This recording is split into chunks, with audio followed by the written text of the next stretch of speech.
Earlier today, I was thinking about horrible alternate realities to live in.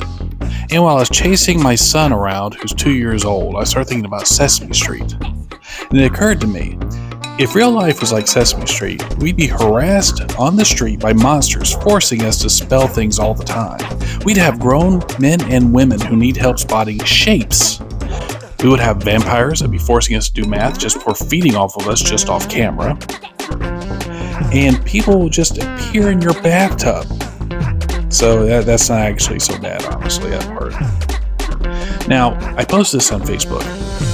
My friend Joe, good guy, says, not as bad as real life problems. I'm going to say it first.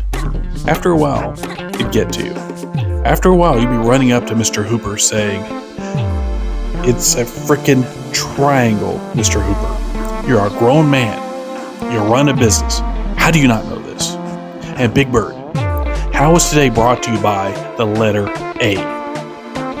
How is it brought to you by the letter A? How does A have a sponsorship, Big Bird? Is A paying you? And why does the letter A even need to advertise? Are there other options when I'm spelling my words?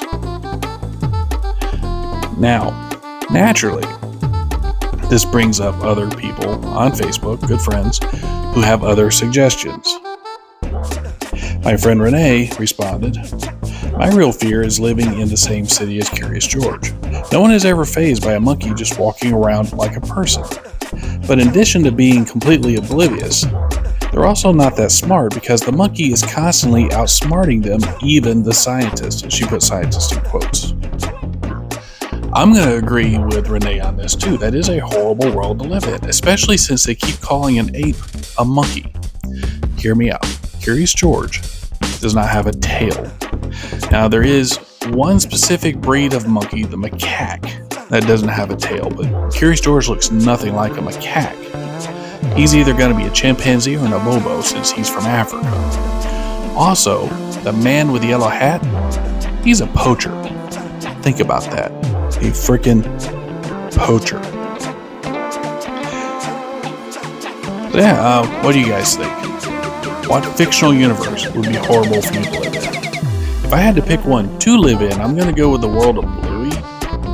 Because apparently, if you and your kids are having a really elaborate fantasy world game, everybody seems to be forced to play along with you, and to me that sounds awesome. Oh, wait a minute. Unless you're not a member of that family, then you're just bebopping along doing your own thing, and next thing you know is 2 children dressed up as old ladies are running you down in a toy car. Maybe Bluey's not as great as I thought it was.